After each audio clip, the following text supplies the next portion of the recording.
Good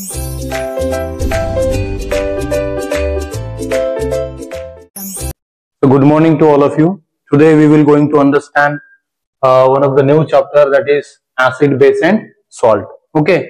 In this chapter we will going to understand some of the topic which is related to acid, base and salt.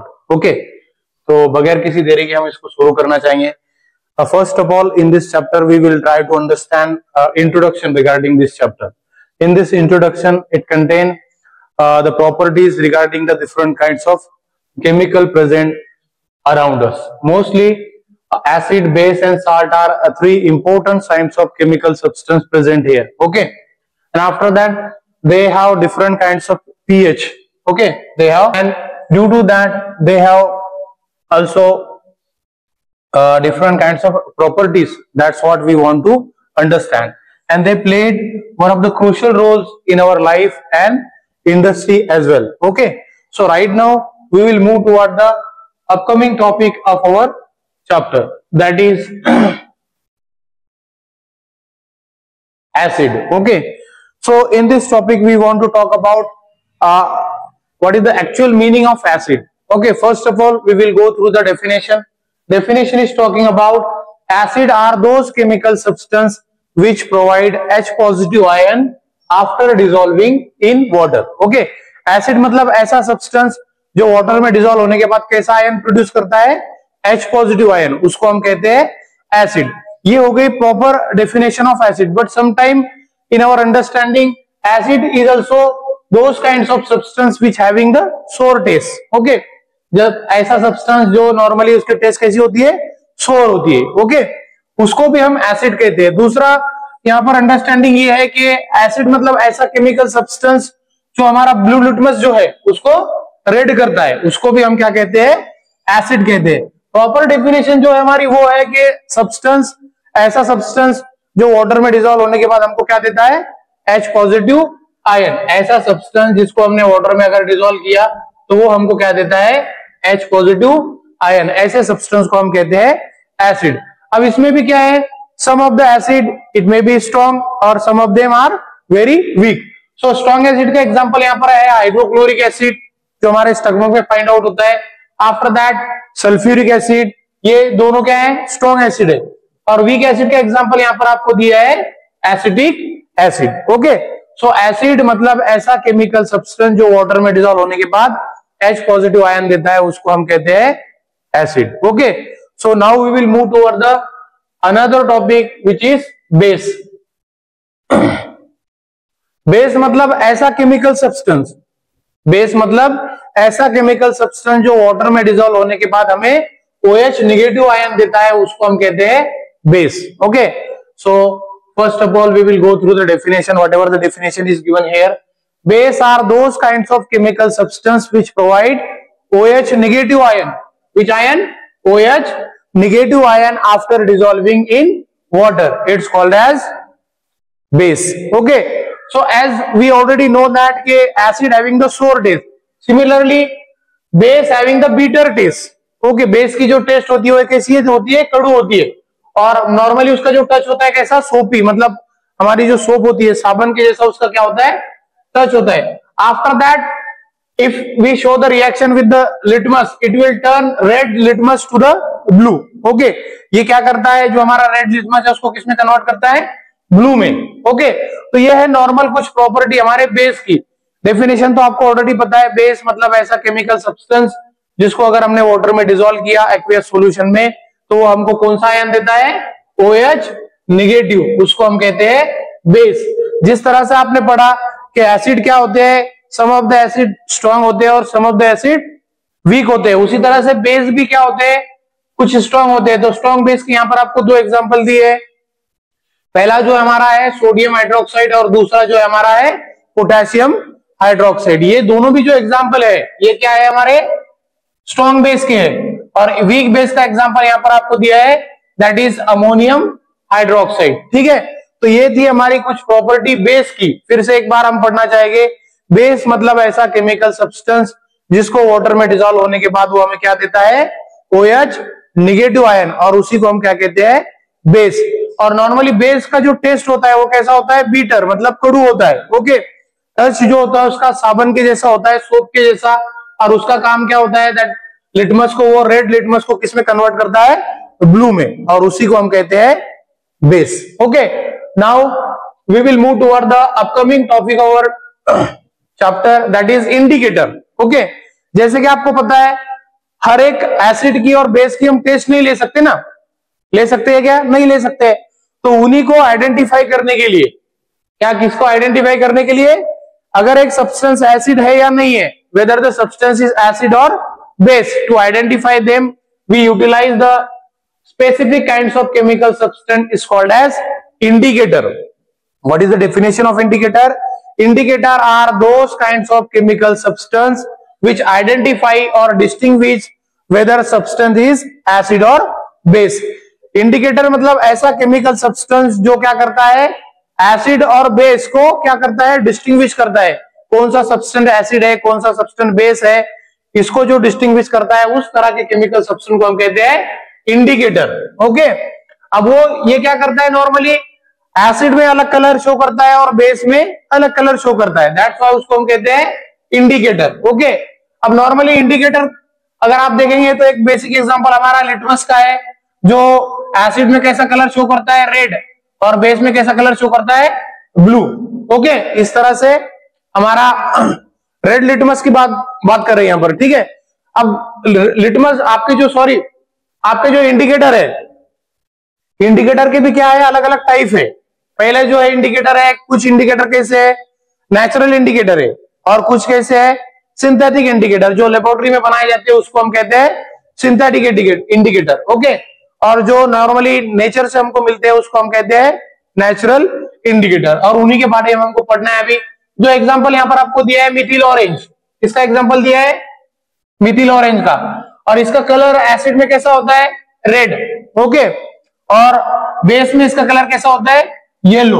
Okay, तो that's why आपने देखा होगा कि Mithil orange जो है उसका colour acid में भी अलग है और बेस में भी अलग है, दैट्स व्हाई उसको हम इंडिकेटर बोलकर यूज कर सकते हैं। ठीक है, इंडिकेटर आपको पता है, इंडिकेटर मतलब ऐसा केमिकल सब्सटेंस जो एसिड में अलग कलर शो करता है और बेस में अलग कलर शो करता है। इसके अलग अलग एग्जांपल है, एक है आपका नेचुरल इंडिकेटर और दूसरा जो है आपका क्या है, सिंथेटिक इंडिकेटर। तो फिनोप्थिलीन, सॉरी, मिथिल ऑरेंज जो है हमारा वो कैसा है, सिंथेटिक इंडिकेटर। ठीक है, उसके बाद है हमारा फिनोप्थिलीन। ओके, फिनोप्थिलीन भी एक प्रकार का क्या है, हमारा सिंथेटिक इंडिकेटर, और वो एसिड में जो है उसका कोई कलर नहीं होता, वो कलरलेस होता है, लेकिन बेस में अगर उसको डिसॉल्व किया जाए तो वो आपको डीप पिंक कलर शो करता है। ओके, और इसीलिए इसको एसिड और बेस को आइडेंटिफाई करने के लिए एज ए इंडिकेटर बोलकर यूज किया जाता है। उसके बाद कुछ हमारे नेचुरल इंडिकेटर भी है, जैसे कि टर्मरिक और रेड कैबेज का जूस। ओके,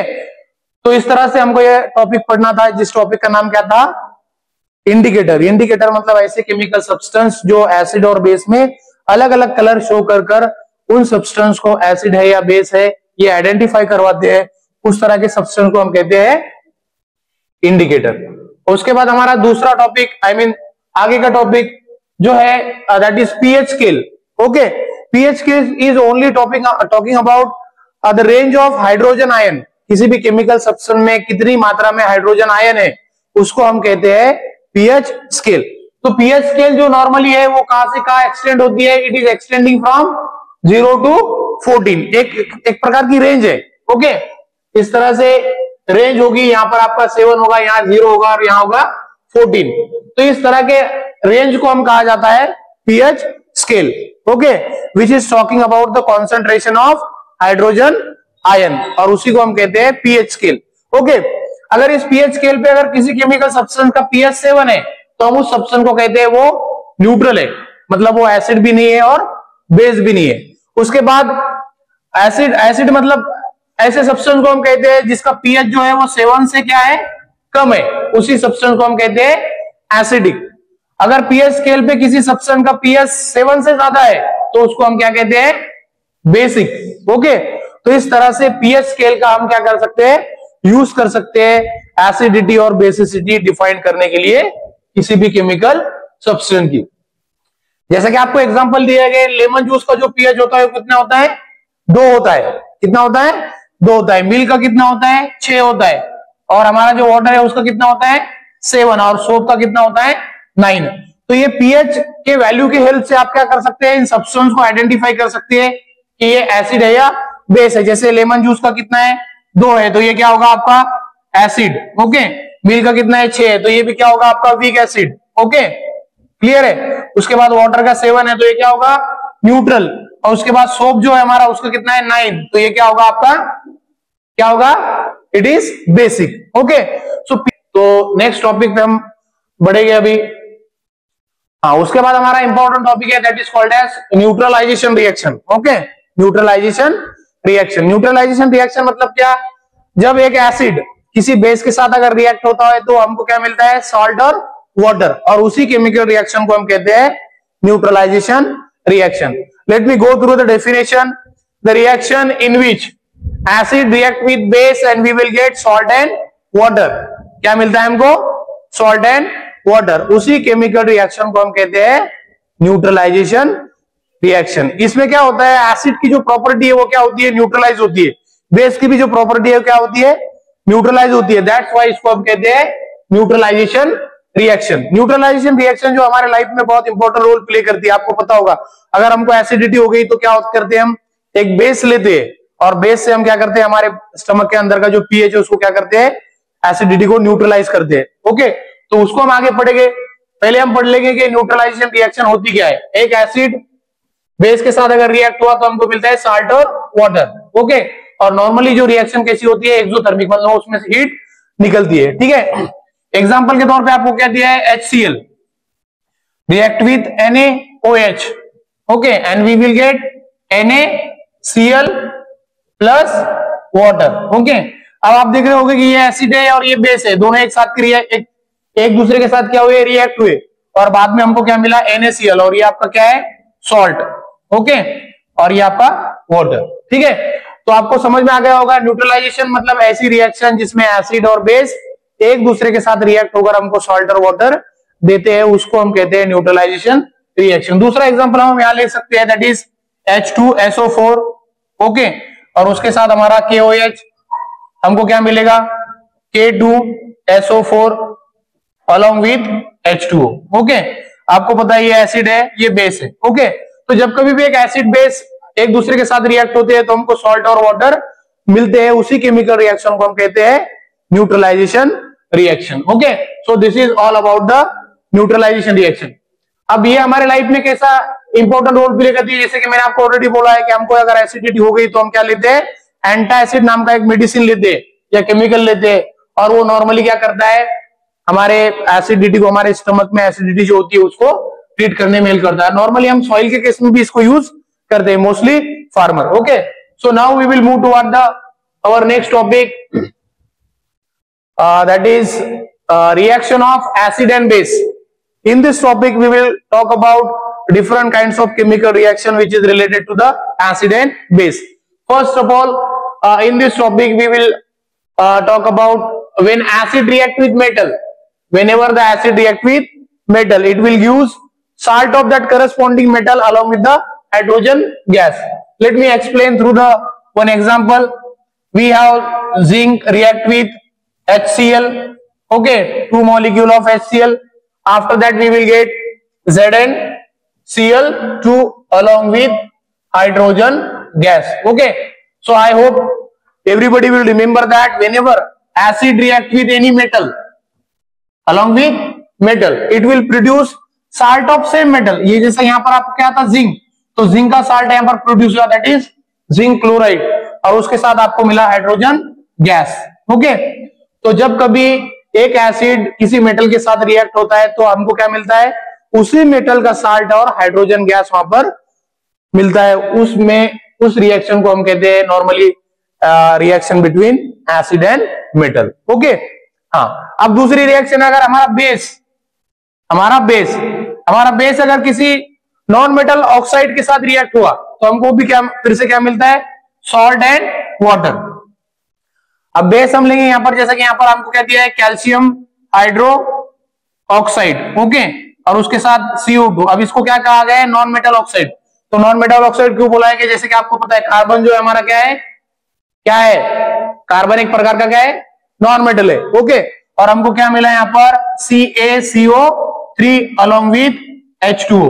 ओके, अब आपको एक बात यहां पर यह भी समझ में आ गई कि जब कभी एक बेस है ना, whenever the base react with non-metal oxide like carbon dioxide, we will get the salt of that corresponding non-metal along with the water molecule। Okay, जब एक बेस किसी नॉन मेटल ऑक्साइड के साथ रिएक्ट होगा तो हमको क्या मिलेगा, प्रीवियसली जैसे मिला था सॉल्ट एंड वाटर, तो उसी रिएक्शन को हम कहते हैं reaction of base along with the non metal oxide. ठीक है, so this is all about the reaction of acid and base. दूसरी भी बहुत रिएक्शन है बट नॉर्मली हमको इस रिएक्शन को समझना था जिसको हमने समझ लिया। ठीक है, नेक्स्ट टॉपिक हमारा क्या है, that will be the salt. Okay, जैसे हमने इससे पहले ऑलरेडी न्यूट्रलाइजेशन रिएक्शन के बारे में पढ़ा है। न्यूट्रलाइजेशन रिएक्शन में आपको जो मेन प्रोडक्ट मिलता है वो क्या होता है, सॉल्ट। ओके, तो इस तरह से आप इसका डेफिनेशन भी कह सकते हैं, the product which is form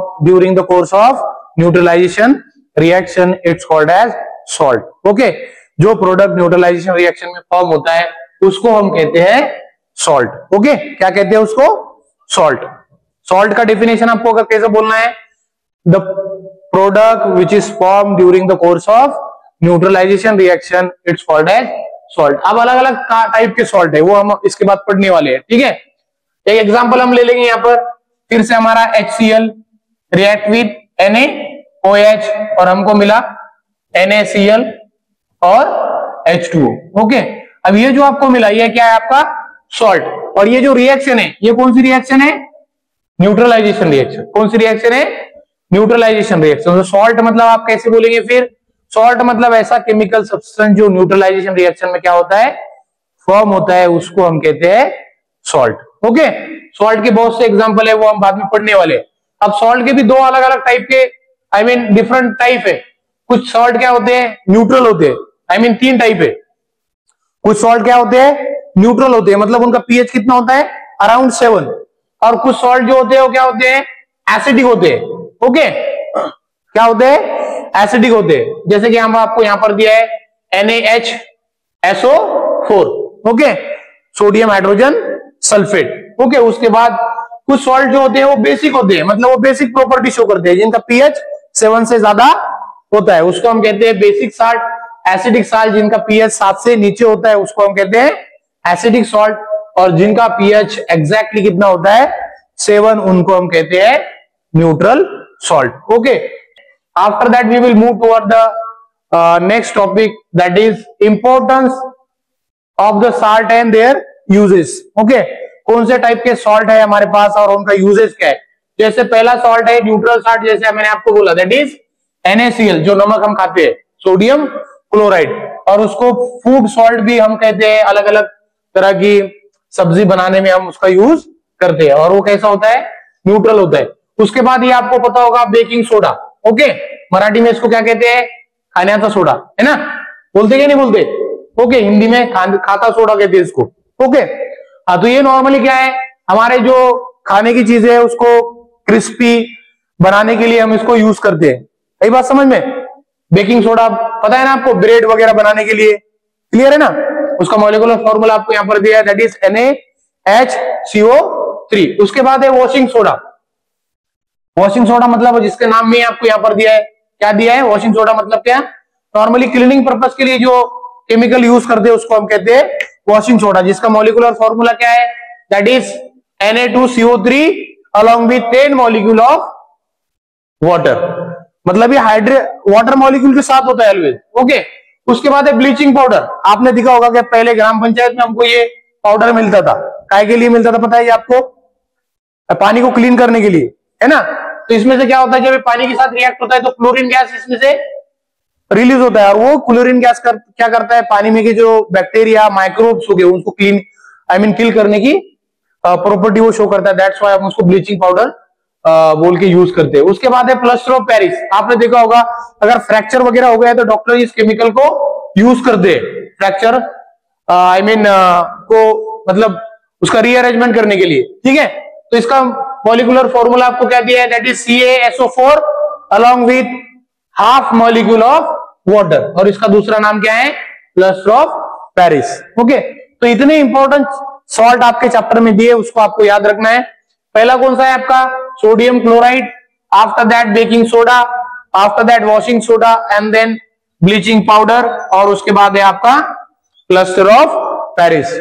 I hope all of you will remember the name and molecular formula of corresponding salt. Okay, now we will move toward the next topic, that is pH in our daily life. Okay, as you already know that pH plays one of the vital role in our daily life. Okay, in case of acidity, in case of increase and decrease pH of soil.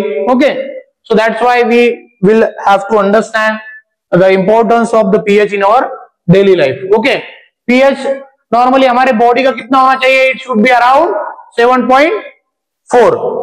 अगर इतना pH है तो then our body will work properly, otherwise there will be the problem.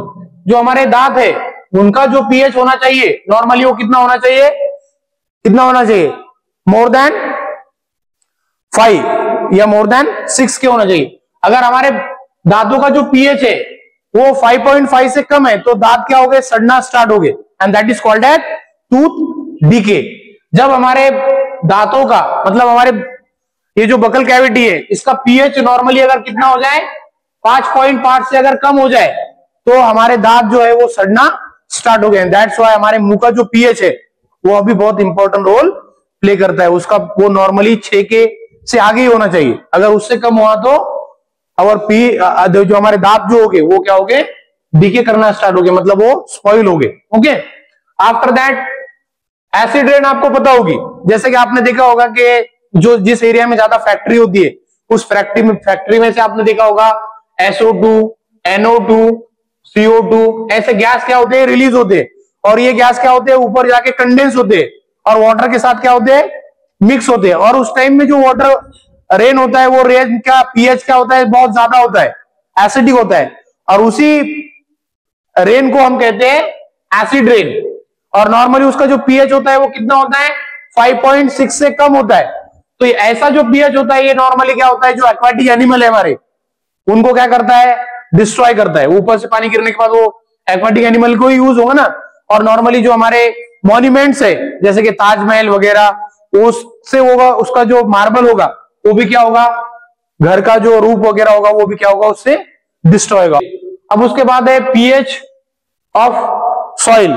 Okay, soil का जो pH है आपने देखा होगा कि जब हम सोइंग करने से पहले एक फार्मर में देखा होगा कि हम यूरिया हमारे खेत में क्या करते हैं, स्प्रेड करते हैं, that will also act as a fertilizer, but normally वो बेस भी होता है। तो क्या होता है, अगर हमारे सॉइल का पीएच अगर एसिडिक होगा तो वो क्या हो जाएगा, बेसिक हो जाएगा या फिर न्यूट्रल हो जाएगा। और वो उसके बाद एक्वाटिक लाइफ जो होती है हमारी, जो पानी में रहने वाले जो एनिमल्स होते हैं उनको पीएच सेंसिटिव होते हैं, अगर थोड़ा सा भी पीएच अगर चेंज हो गया तो उनका लाइफ सर्वाइव करने में प्रॉब्लम होती है। ओके, सो दैट्स व्हाई जो एक्वाटिक एनिमल है उनसे भी ये पीएच का टॉपिक क्या है, थोड़ा रिलेटेड है। मतलब पीएच अगर एक्वाटिक इन्वायरमेंट का अगर चेंज हो गया तो एक्वाटिक एनिमल है जो उनकी जो लाइफ है वो क्या होती है, नॉर्मली डिस्ट्रॉय होती है। ठीक है, so this is all about the uses and importance of the pH in our daily life. Okay, now we will move toward the next topic and that is all about the crystal and water of crystallization. Okay, normally नाम आपको बहुत बड़ा दिख रहा होगा but इसका meaning क्या है, एक क्रिस्टल है और उसमें वाटर कितना है, वाटर के मॉलिक्यूल कितने हैं, उसको हम कहते हैं वाटर ऑफ क्रिस्टलाइजेशन। जैसे कि some of the salt contain the fix number of water molecule, जैसे मैंने पहले देखा था प्लास्टर ऑफ पेरिस में कितना था, आधा मॉलिक्यूल था, है ना। बेकिंग सोडा में कितने मॉलिक्यूल थे वाटर के, 10 मॉलिक्यूल। ओके, तो यहां पर आपको देखो यहां पर दिया है, ये हमारा ब्लू विट्रियोल, इसको हम क्या कहते हैं, कॉपर सल्फेट। तो कॉपर सल्फेट के जो क्रिस्टल हो गए उसके साथ कितने मॉलिक्यूल हो गए वाटर के, वाटर ऑफ क्रिस्टलाइजेशन कितने हो गए, 5। ओके, FeSO4 में कितने हो गए, 7, और हमारा जो जिप्सम है उसमें कितने हो गए, 2। ओके, अब ये वाटर ऑफ क्रिस्टलाइजेशन मतलब क्या, जब हम क्रिस्टलाइज करते हैं किसी भी केमिकल सब्सटेंस को तो क्या होता है, उसके अंदर थोड़ा सा वाटर वैसा के वैसा रिमेन रहता है। तो उस कंडीशन में उस कंपाउंड में थोड़ा अमाउंट में क्या होता है, वाटर होता है उस क्रिस्टल में, तो उसी को हम कहते हैं वाटर ऑफ क्रिस्टलाइजेशन।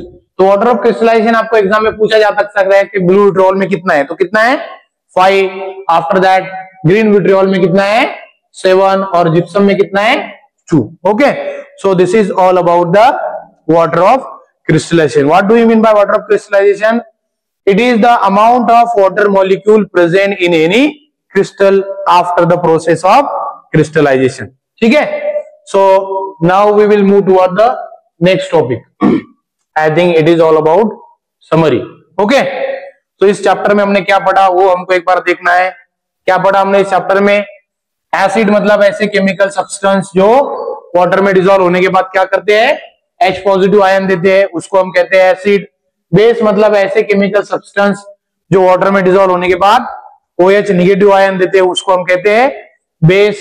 उसके बाद pH मतलब ऐसा कंडीशन जहां पर हम हाइड्रोजन आयन की कॉन्सेंट्रेशन सॉल्यूशन में कितनी है उसको मेजर करते हैं। अगर हाइड्रोजन आयन की कॉन्सेंट्रेशन बहुत ज्यादा है तो ऐसे सब्सटेंस को हम कहते हैं एसिडिक। अगर हाइड्रोजन आयन की कॉन्सेंट्रेशन कम है एज कंपेयर टू OH तो उसको हम क्या कहते हैं, बेस। आफ्टर दैट हमने पढ़ा न्यूट्रलाइजेशन रिएक्शन। न्यूट्रलाइजेशन रिएक्शन मतलब क्या, ऐसी कंडीशन जिसमें जो हमारे केमिकल सब्सटेंस है एसिड और बेस एक दूसरे के साथ रिएक्ट होते हैं और हमको क्या मिलता है, सॉल्ट एंड वाटर, उसको हम कहते हैं न्यूट्रलाइजेशन रिएक्शन। लास्ट में हमने कुछ इंपॉर्टेंट सॉल्ट पढ़े जैसे कि हमारा NaCl, baking soda, after that washing soda, after that plaster of Paris. इस तरह से हमने सॉल्ट को पढ़ा। सो this is all about the chapter called acid, base and salt. Okay, thank you.